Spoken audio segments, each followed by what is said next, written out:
भारत माता की, भारत माता की, भारत माता की।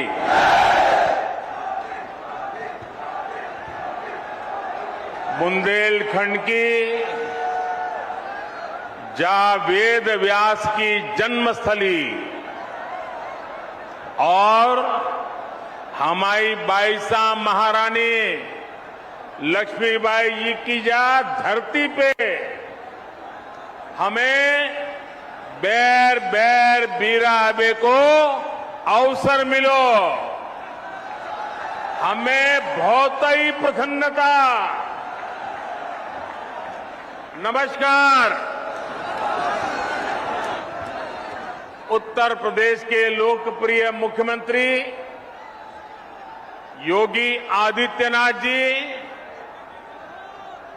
यूपी के उप मुख्यमंत्री श्री केशव प्रसाद मौर्य जी, उप मुख्यमंत्री श्री ब्रजेश पाठक जी, केंद्रीय मंत्रिमंडल के मेरे सहयोगी और इसी क्षेत्र के वासी श्री भानु प्रताप सिंह जी, यूपी सरकार के मंत्रीगण, सांसदगण, विधायकगण,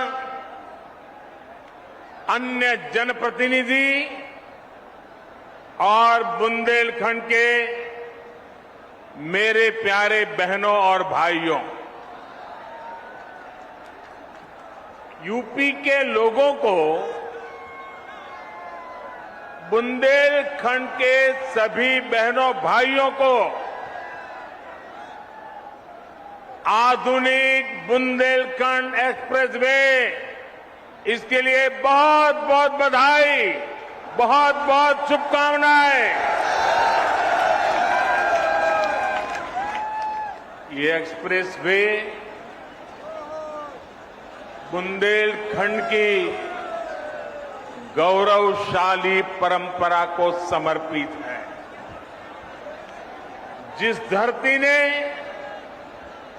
अनगिनत शूरवीर पैदा किए, जहां के खून में भारत भक्ति बहती है, जहां के बेटे बेटियों के पराक्रम और परिश्रम ने हमेशा देश का नाम रोशन किया है, उस बुंदेलखंड की धरती को आज एक्सप्रेस वे का ये उपहार देते हुए उत्तर प्रदेश के सांसद के नाते, उत्तर प्रदेश के जनप्रतिनिधि के नाते मुझे विशेष खुशी मिल रही है। भाइयों और बहनों, मैं दशकों से उत्तर प्रदेश आता जाता रहा। यूपी के आशीर्वाद से पिछले 8 साल से देश का प्रधान सेवक के रूप में कार्य करने का आप सबने जिम्मा दिया है। लेकिन मैंने हमेशा देखा था, अगर उत्तर प्रदेश में 2 महत्वपूर्ण चीजें जोड़ दी जाए,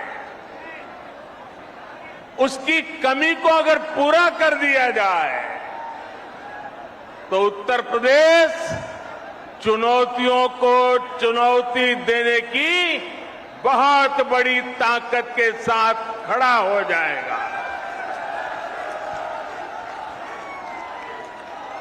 पहला मुद्दा था यहां की खराब कानून व्यवस्था। जब मैं पहले की बात कर रहा हूं, क्या हाल था आप जानते हैं। और दूसरी हालत थी हर प्रकार से खराब कनेक्टिविटी। आज उत्तर प्रदेश के लोगों ने मिलकर योगी आदित्यनाथ जी के नेतृत्व में उत्तर प्रदेश की पूरी तस्वीर बदल दी है।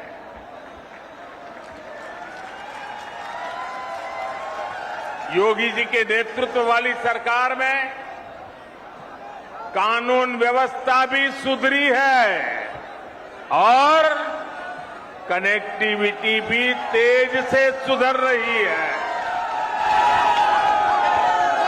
आजादी के बाद के 7 दशकों में यूपी में यातायात के आधुनिक साधनों के लिए जितना काम हुआ उससे ज्यादा काम आज हो रहा है।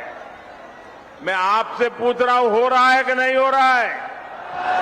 हो रहा है कि नहीं हो रहा है? आंखों के सामने दिख रहा है कि नहीं दिख रहा है? बुंदेलखंड एक्सप्रेसवे से चित्रकूट से दिल्ली की दूरी करीब करीब 3-4 घंटे कम हुई है, लेकिन इसका लाभ इससे भी कई गुना ज्यादा है।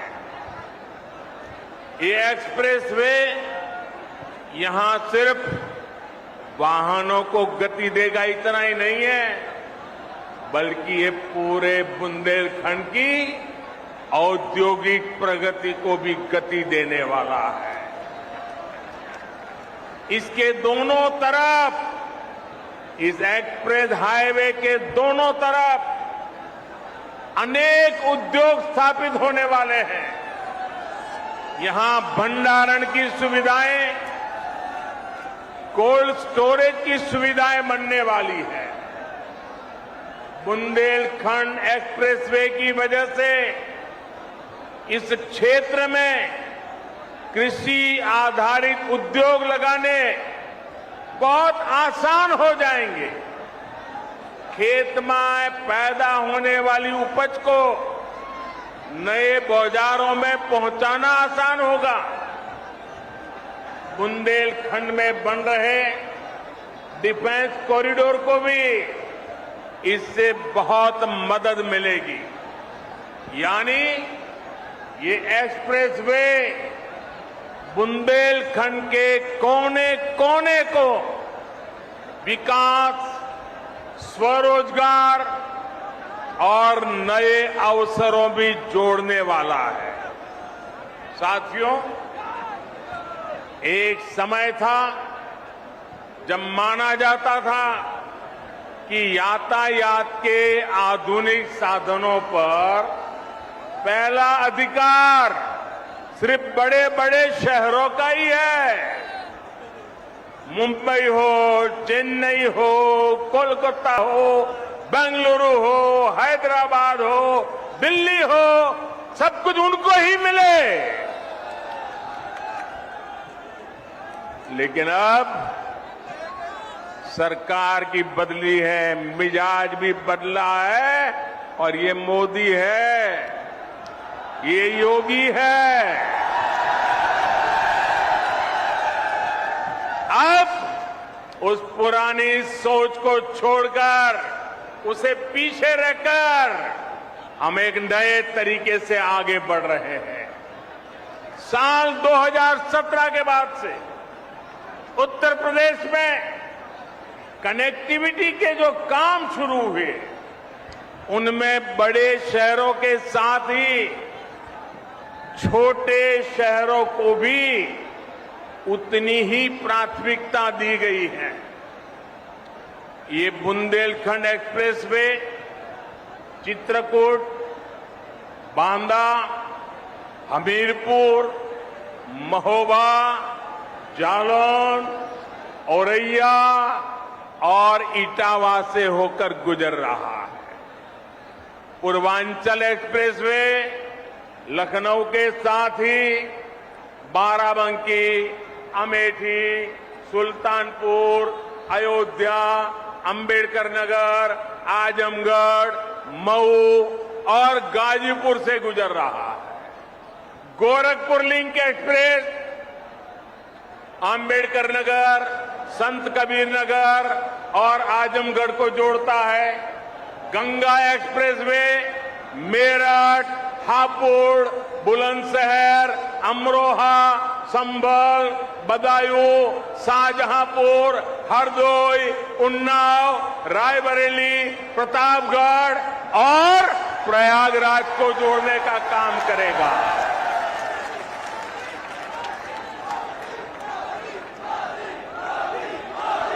दिखता है कितनी बड़ी ताकत पैदा हो रही है। उत्तर प्रदेश का हर कोना नए सपनों को लेकर के, नए संकल्पों को लेकर के अब तेज गति से दौड़ने के लिए तैयार हो चुका है।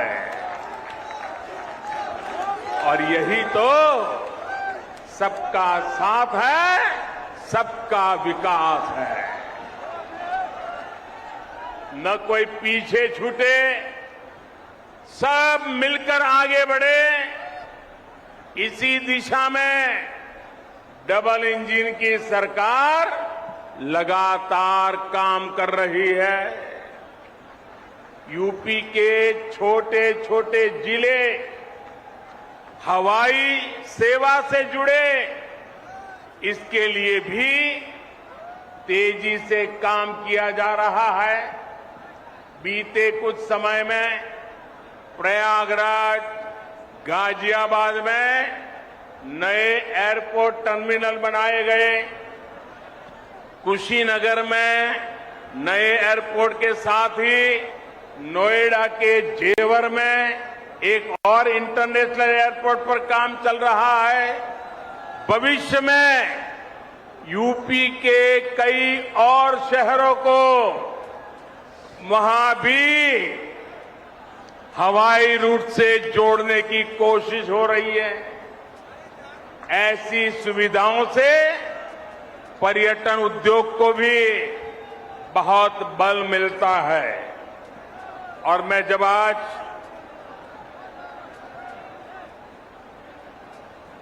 यहां मंच पर आ रहा था तो उसके पहले मैं इस बुंदेलखंड एक्सप्रेसवे का प्रेजेंटेशन देख रहा था, एक मॉड्यूल लगाया वो देख रहा था। और मैंने देखा कि इस एक्सप्रेसवे के बगल में जो जो स्थान है वहां पर कई सारे किले हैं।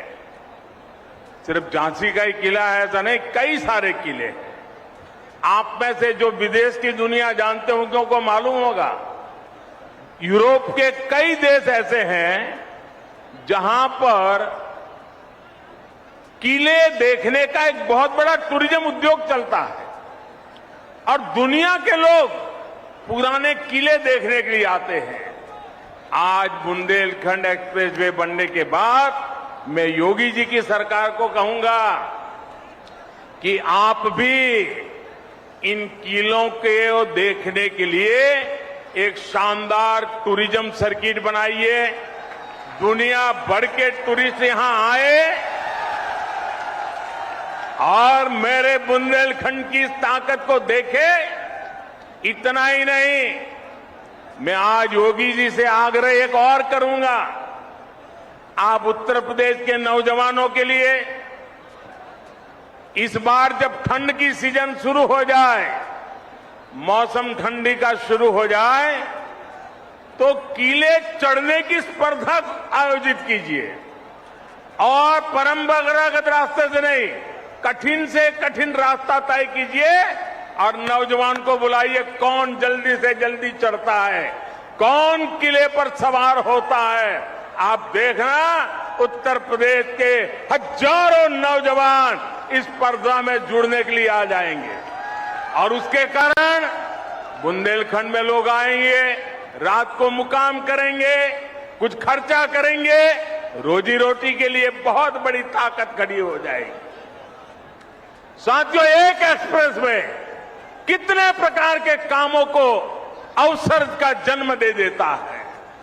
साथियों, डबल इंजन की सरकार में आज यूपी जिस तरह आधुनिक हो रहा है, ये वाकई अभूतपूर्व है।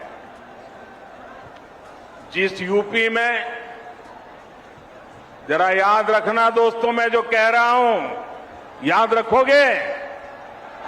याद रखोगे? जरा हाथ ऊपर करके बताओ, याद रखोगे? पक्का याद रखोगे? बार बार लोगों को बताओगे? तो याद रखिए, जिस यूपी में सरयू नहर परियोजना का पूरा होने में 40 साल लगे, जिस यूपी में गोरखपुर फर्टिलाइजर प्लांट 30 साल से बंद पड़ा था, जिस यूपी में अर्जुन डैम परियोजना को पूरा होने में 12 साल लगे, जिस यूपी में अमेठी राइफल कारखाना सिर्फ एक बोर्ड लगा करके पड़ा हुआ था, जिस यूपी में रायबरेली रेल कोच फैक्ट्री डिब्बे नहीं बनाती थी, सिर्फ डब्बों का रंग रोगान करके काम चला रही थी, उस यूपी में अब इंफ्रास्ट्रक्चर पर इतनी गंभीरता से काम हो रहा है कि उसने अच्छे अच्छे राज्यों को भी पीछे छोड़ दिया है। दोस्तों, पूरे देश में अब यूपी की पहचान बदल रही है। आपको गर्व होता है कि नहीं होता है? आज यूपी का नाम रोशन हो रहा है, आपको गर्व हो रहा है कि नहीं हो रहा है? आप पूरा हिंदुस्तान यूपी के प्रति बड़े अच्छे भाव से देख रहा है, आपको आनंद हो रहा है कि नहीं हो रहा है? और साथियों, बात सिर्फ हाईवे या एयरवे की नहीं है। शिक्षा का क्षेत्र हो, मैन्युफैक्चरिंग का क्षेत्र हो, खेती किसानी हो, यूपी हर क्षेत्र में आगे बढ़ रहा है।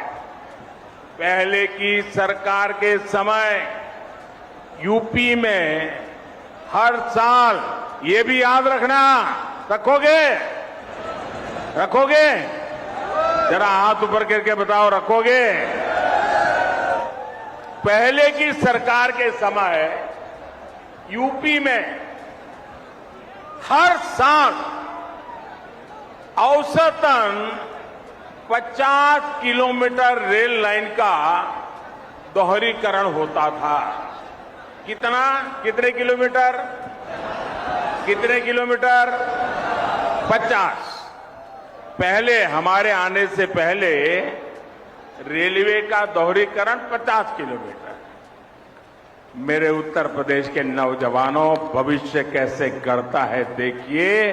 आज औसतन 200 किलोमीटर का काम हो रहा है। 200 किलोमीटर रोड लाइन का दोहरीकरण।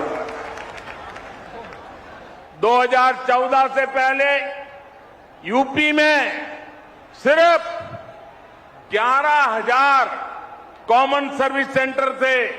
जरा आंकड़ा याद रखिए, कितने?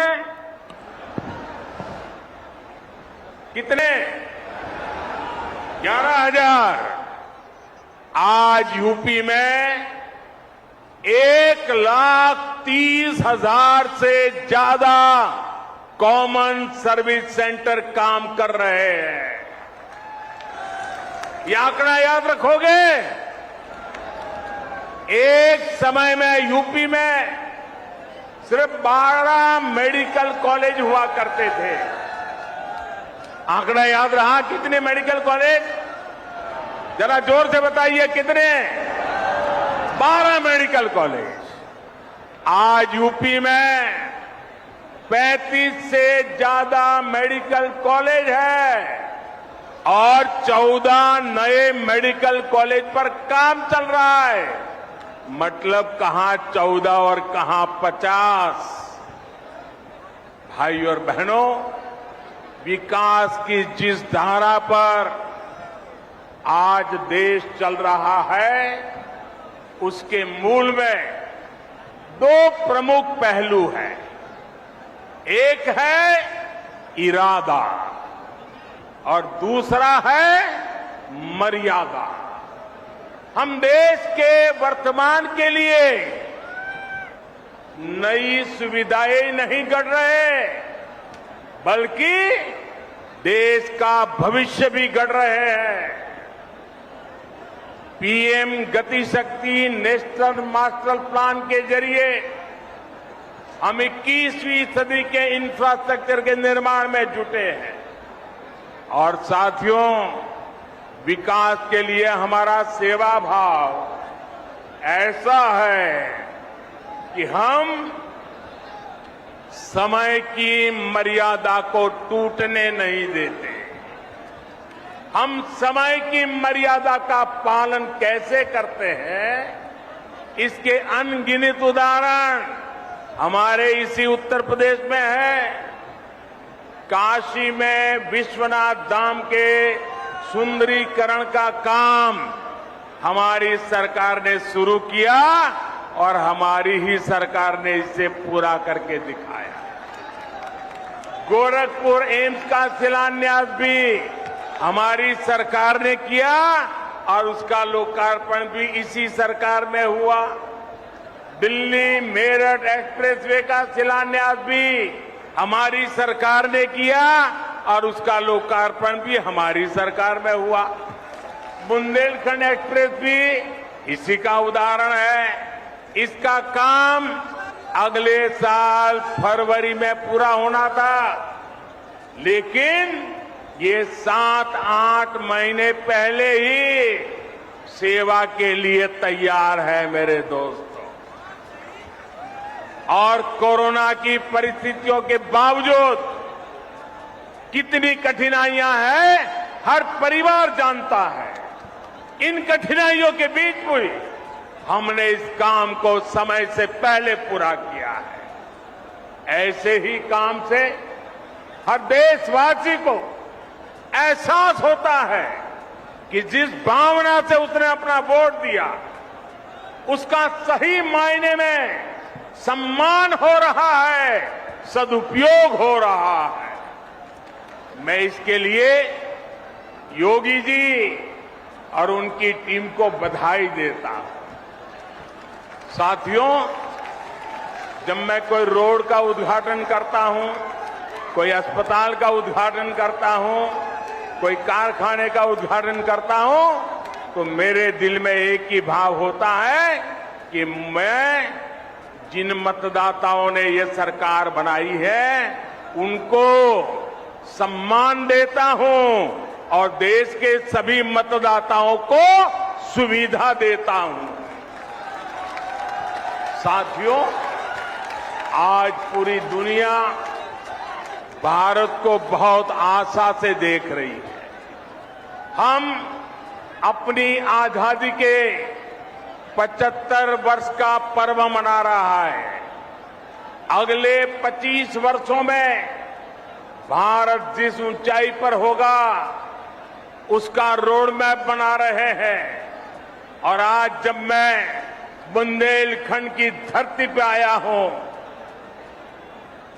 झांसी की रानी लक्ष्मीबाई के इलाके में आया हूं, यहां से, इस वीर भूमि से मैं हिंदुस्तान के 6 लाख से भी ज्यादा गांव के लोगों को करबद्ध प्रार्थना करता हूं कि आज जो हम आजादी का पर्व मना रहे हैं, इसके लिए सैकड़ों वर्षों तक हमारे पूर्वजों ने लड़ाई लड़ी है, बलिदान दिए हैं, यातनाएं झेली है। जब 75 वर्ष है, हमारा दायित्व बनता है अभी से योजना बनाए। आने वाला 1 महीना 15 अगस्त तक हर गांव में अनेक कार्यक्रम हो, गांव मिलकर के याद कार्यक्रम करे, आजादी का अमृत महोत्सव बनाने की योजना बनाए, वीरों को याद करे, बलिदानियों को याद करे, स्वातंत्र सेनानियों को याद करे। हर गांव में नया संकल्प लेने का एक वातावरण बने, ये मैं सब देशवासियों को आज इस वीरों की भूमि से प्रार्थना करता हूं। साथियों, आज भारत में ऐसा कोई भी काम नहीं होना चाहिए जिसका आधार वर्तमान की आकांक्षा और भारत के बेहतर भविष्य से जुड़ा हुआ न हो।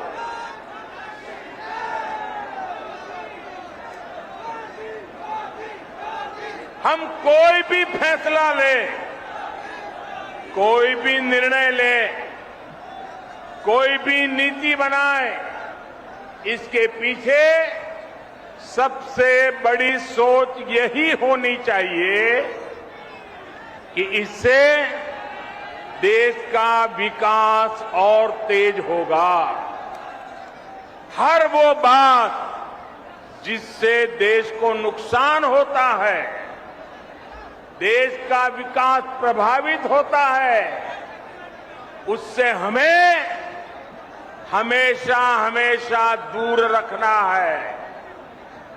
आजादी के 75 वर्षों बाद भारत को विकास का ये सबसे बेहतरीन मौका मिला है।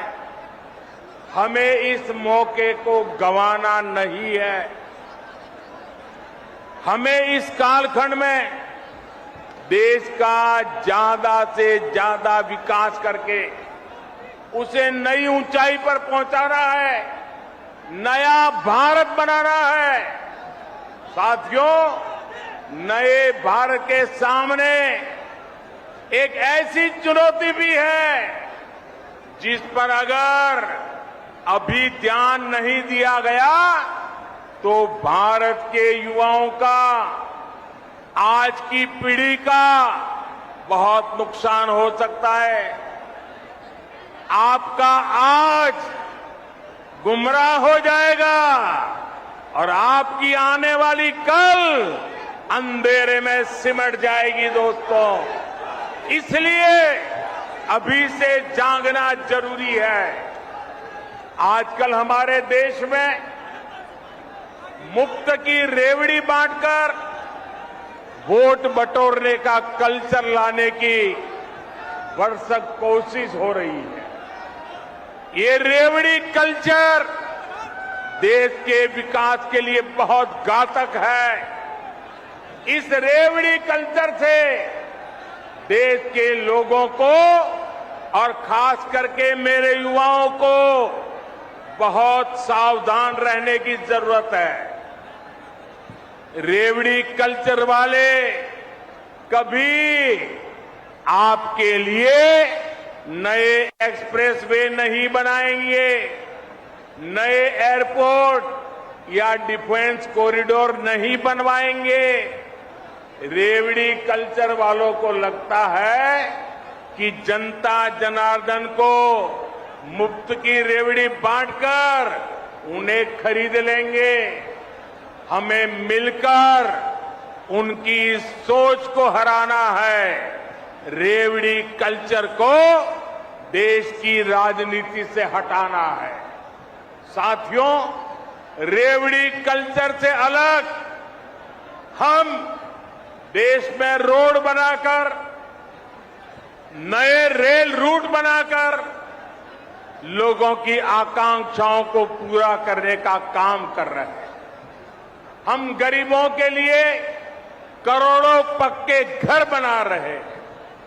दशकों से अधूरी सिंचाई परियोजनाएं पूरी कर रहे हैं। छोटे बड़े अनेक डैम बना रहे हैं। नए नए बिजली के कारखाने लगवा रहे हैं ताकि गरीब का, किसान का जीवन आसान बने और मेरे देश के नौजवानों का आने वाला भविष्य अंधकार में डूब न जाए। साथियों, इस काम में मेहनत पड़ती है, दिन रात खटना पड़ता है, खुद को जनता की सेवा के लिए समर्पित करना होता है। मुझे खुशी है कि देश में जहां भी हमारी डबल इंजन की सरकार है, वो विकास के लिए इतनी मेहनत कर रही है। डबल इंजन की सरकार मुफ्त की रेवड़ी बांटने का शॉर्टकट नहीं अपना रही। डबल इंजन की सरकार मेहनत करके राज्य के भविष्य को बेहतर बनाने में जुटी है। और साथियों, आज मैं आपको एक और बात भी कहूंगा। देश का संतुलित विकास छोटे शहरों और गांवों में भी आधुनिक सुविधाओं का पहुंचना, ये काम भी एक प्रकार से सच्चे अर्थ में सामाजिक न्याय का काम है। जिस पूर्वी भारत के लोगों को, जिस बुंदेलखंड के लोगों को दशकों तक सुविधाओं से वंचित रखा गया, आज जब वहां आधुनिक इंफ्रास्ट्रक्चर बन रहा है तो ये सामाजिक न्याय भी हो रहा है। यूपी के जिन जिलों को पिछड़ा मानकर उन्हें अपने हाल पर छोड़ दिया गया था, वहां जब विकास हो रहा है तो ये भी एक तरह का सामाजिक न्याय है। गांव-गांव को सड़कों से जोड़ने के लिए तेजी से काम करना, घर-घर तक रसोई गैस का कनेक्शन पहुंचाना, गरीब को पक्के घर की सुविधा देना, घर-घर में शौचालय बनाना, ये सारे काम भी सामाजिक न्याय को ही मजबूत करने वाले कदम है। बुंदेलखंड के लोगों को भी हमारी सरकार के सामाजिक न्याय भरे कार्यों से बहुत लाभ हो रहा है। भाइयों और बहनों, बुंदेलखंड की एक और चुनौती को कम करने के लिए हमारी सरकार निरंतर काम कर रही है। हर घर तक पाइप से पानी पहुंचाने के लिए हम जल जीवन मिशन पर काम कर रहे हैं। इस मिशन के तहत बुंदेलखंड के लाखों परिवारों को पानी का कनेक्शन दिया जा चुका है। इसका बहुत बड़ा लाभ हमारी माताओं, हमारी बहनों को हुआ है। उनके जीवन में मुश्किलें कम हुई है। हम बुंदेलखंड में नदियों के पानी को ज्यादा से ज्यादा लोगों तक पहुंचाने के लिए लगातार प्रयास कर रहे हैं। रतौली बांध परियोजना, भावनी बांध परियोजना और मझगांव चिल्ली स्प्रिंकलर सिंचाई परियोजना ऐसे ही प्रयासों का परिणाम है। केन बेतवा लिंक प्रोजेक्ट के लिए हजारों करोड़ रुपए स्वीकृत किए जा चुके हैं। इससे बुंदेलखंड के बहुत बड़े हिस्से का जीवन बदलने वाला है। साथियों, मेरा बुंदेलखंड के साथियों से एक और आग्रह भी है। आजादी के 75 वर्ष के अवसर पर देश के अमृत सरोवरों के निर्माण का संकल्प लिया है। बुंदेलखंड के हर जिले में भी 75 अमृत सरोवर बनाए जाएंगे। ये जल सुरक्षा के लिए, आने वाली पीढ़ियों के लिए बहुत बड़ा काम हो रहा है। मैं आज आप सभी से कहूंगा, इस नेक काम में मदद के लिए ज्यादा से ज्यादा संख्या में आगे आएं। अमृत सरोवर के लिए गांव-गांव कार सेवा का अभियान चलना चाहिए। भाइयों और बहनों, बुंदेलखंड के विकास में बहुत बड़ी ताकत यहां के कुटीर उद्योगों की भी है।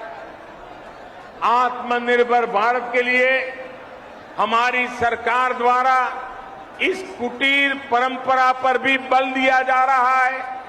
मेक इन इंडिया भारत की इसी कुटीर परंपरा से सशक्त होने वाला है। छोटे प्रयासों से कैसे बड़ा प्रभाव पड़ रहा है, इसका एक उदाहरण मैं आज आपको भी और देशवासियों को देना चाहता हूं। साथियों, भारत हर साल करोड़ों रुपए के खिलौने दुनिया के दूसरे देशों से मंगाता रहा है। अब बताइए, छोटे छोटे बच्चों के लिए छोटे छोटे खिलौने ये भी बाहर से लाए जाते थे, जबकि भारत में खिलौने बनाना तो पारिवारिक और पारंपरिक उद्योग रहा, पारिवारिक व्यवसाय रहा है। उसे देखते हुए मैंने भारत में खिलौना उद्योग को नए सिरे से काम करने का आग्रह किया। लोगों से भी भारतीय खिलौनों को खरीदने की अपील की थी।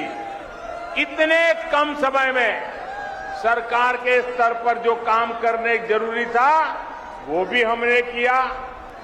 इन सब का नतीजा ये निकला कि आज, और हर हिंदुस्तानी को गर्व होगा, मेरे देश के लोग सच्ची बात को कैसे दिल से ले लेते हैं, इसका ये उदाहरण है। इस सब का नतीजा ये निकला कि आज विदेश से आने वाले खिलौनों की संख्या बहुत बड़ी मात्रा में कम हो गई है। मैं देशवासियों का आभार व्यक्त करता हूं। इतना ही नहीं, भारत से अब बड़ी संख्या में खिलौने विदेश में जाने लगे। इसका लाभ किसे मिला है? खिलौने बनाने वाले हमारे ज्यादातर साथी गरीब परिवार है, दलित परिवार है, पिछड़े परिवार है, आदिवासी परिवार है। हमारी महिलाएं खिलौने बनाने के काम में जुड़ी रहती है। इस उद्योग से हमारे इन सब लोगों को लाभ हुआ है। झांसी, चित्रकूट, बुंदेलखंड में तो खिलौनों की बड़ी समृद्ध परंपरा रही है। इन्हें भी डबल इंजन की सरकार द्वारा प्रोत्साहित किया जा रहा है। साथियों, शूरवीरों की धरती बुंदेलखंड के वीरों ने खेल के मैदान पर भी विजय पताका फहराई है। देश के सबसे बड़े खेल सम्मान का नाम अब बुंदेलखंड के सपूत मेजर ध्यानचंद के नाम पर ही है। ध्यानचंद जी ने जिस मेरठ में काफी समय गुजारा था, वहां पर उनके नाम से एक स्पोर्ट्स यूनिवर्सिटी भी बनाई जा रही है। कुछ समय पहले हमारी झांसी की ही एक बिटिया शैली सिंह ने भी कमाल करके दिखाया।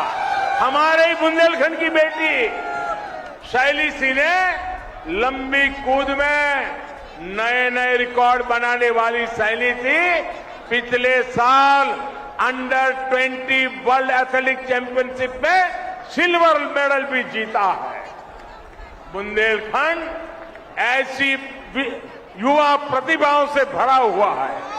यहां के युवाओं को आगे बढ़ने का खूब अवसर मिले, यहां से पलायन रुके, यहां आधुनिक इंफ्रास्ट्रक्चर बने, इसी दिशा में हमारी सरकार काम कर रही है।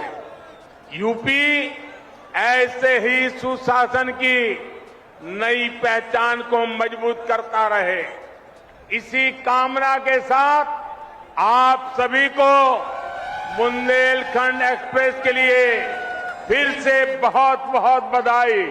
और फिर से याद कराता हूं, 15 अगस्त तक पूरा महीना हिंदुस्तान के हर घर में, हर गांव में आजादी का महोत्सव मनना चाहिए, शानदार मनना चाहिए। आप सबको बहुत शुभकामनाएं, बहुत बहुत धन्यवाद। पूरी ताकत से बोलिए भारत माता की, भारत माता की, भारत माता की। बहुत बहुत धन्यवाद।